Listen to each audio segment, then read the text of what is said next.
everyone, this is Miss Kathryn, and this story is in celebration of World Book Night. This story is called Moushole Cat.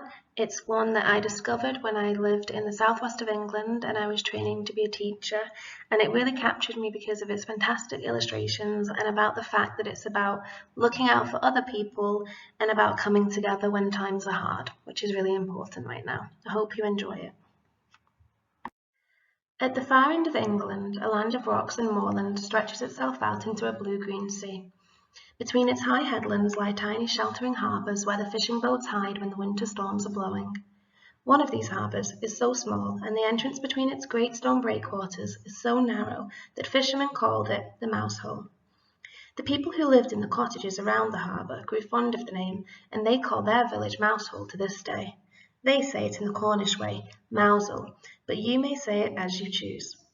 Once there lived in the village a cat whose name was Mouser.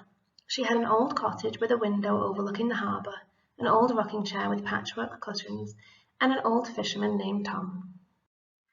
Mouser had had many kittens in her time, but they had all grown up and left home. Her eldest son kept the inn on the quayside.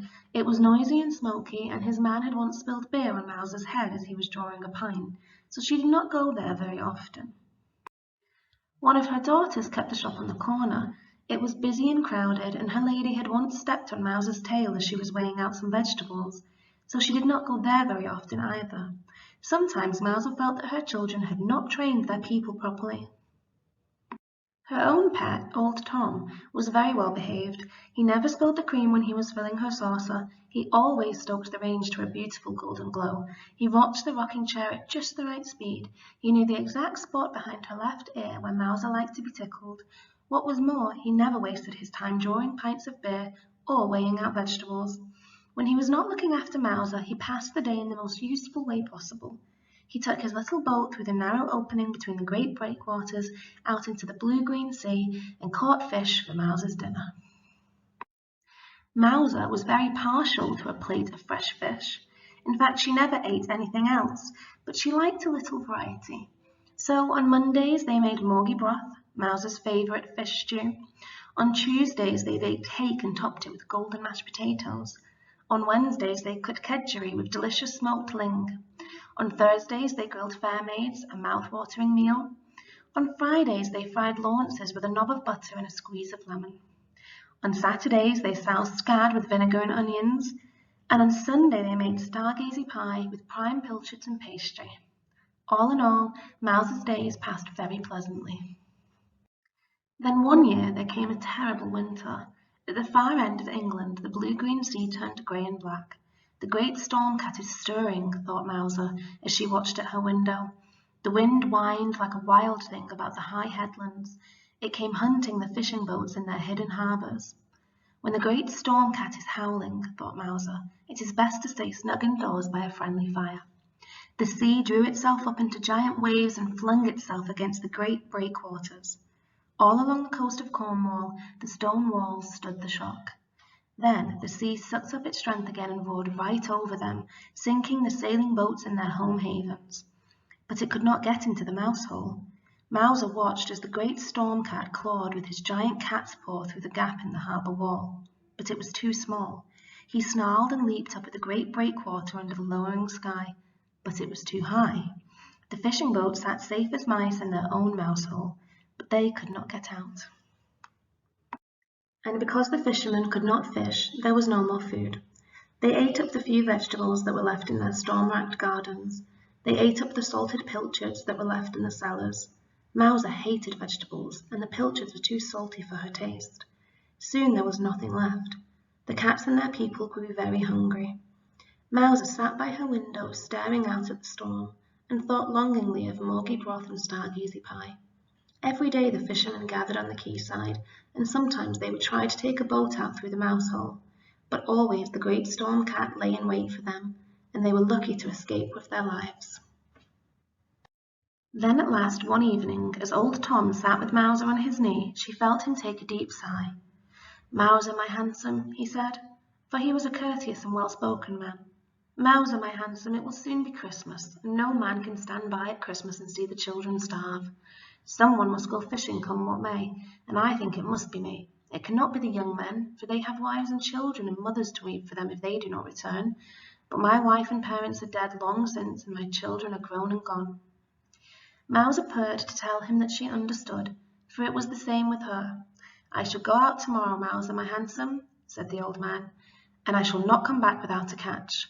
Mouser purred louder to tell him that she would go with him, for he was only a man, she thought, and men were like mice in the paws of the great storm cat. Besides, she knew that if he did not come back, she would not much care to live in her cottage without him. There would be no one to pour the cream, or stoke up the range, or rock the rocking chair. There would be no one in all the world who knew just where she liked to be tickled behind her left ear.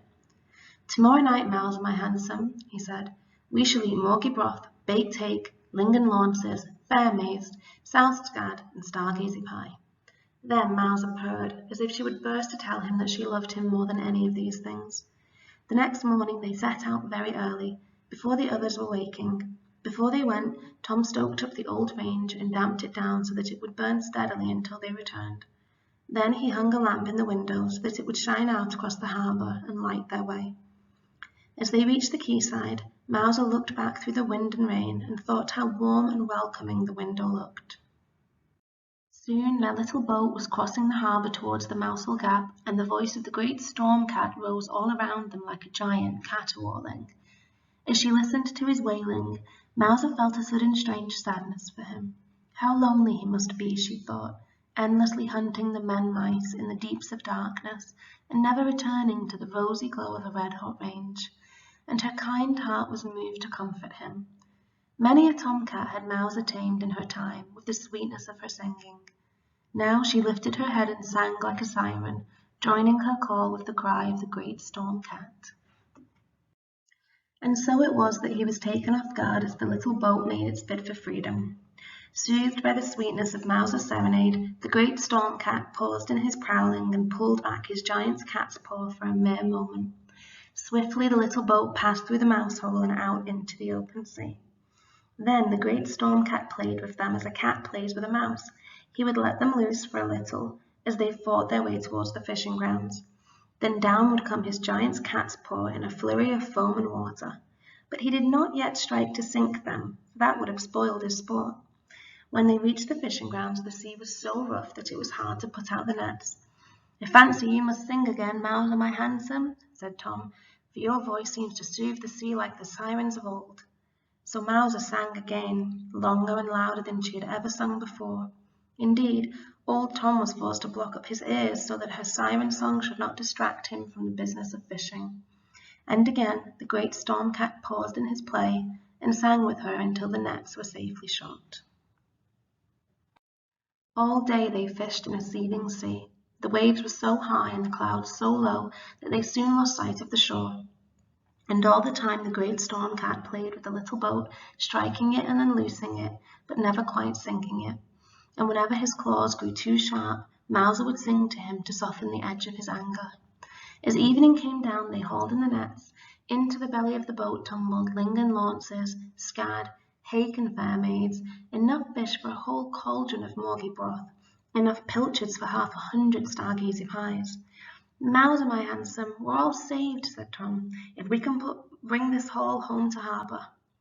But Mouser knew that the great storm cat would strike when he saw them run for the shelter of the mouse hole. She knew that the game serves only to sharpen the appetite for the feast to follow. "It is his meal or mine," thought Mouser, as she looked at the floundering fish in the belly of the boat. Blue, green, and silver, they glistened in the greyness. It made her mouth water to look at them.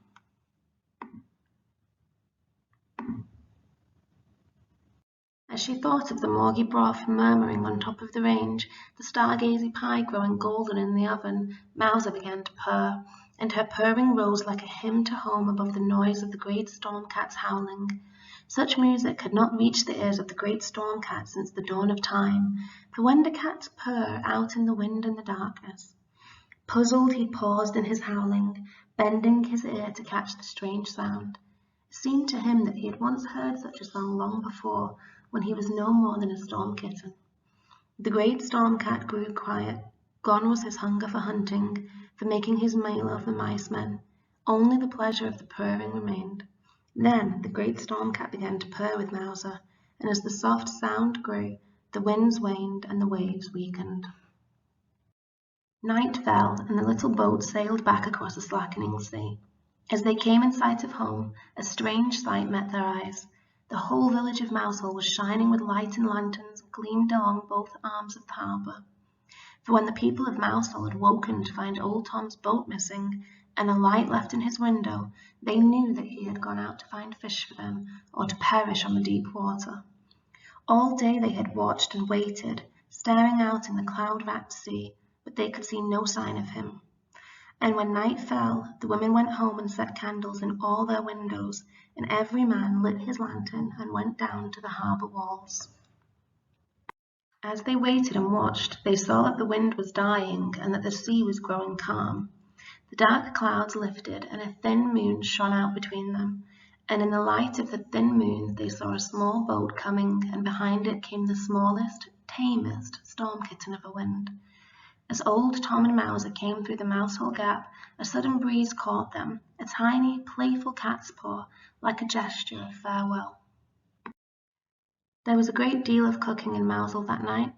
The people made a whole cauldron of morgy broth. They baked hake, cooked kedgeree, grilled fairmaids, fried launces, soused scad. They baked 100 stargazy pies.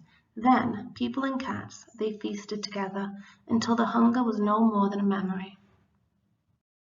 And every year since that day, at the inn on the quayside, the people of Moushole hold a fish feast on the night before Christmas Eve, and raise their glasses to the memory of old Tom.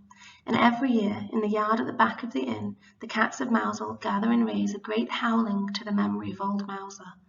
And every year, folk come from all over Cornwall at Christmas time to see Moushole lit up with 1,000 lights, shining their message of hope and a safe haven to all those who pass in the peril of the sea. Hope you enjoyed the Moushole Cat.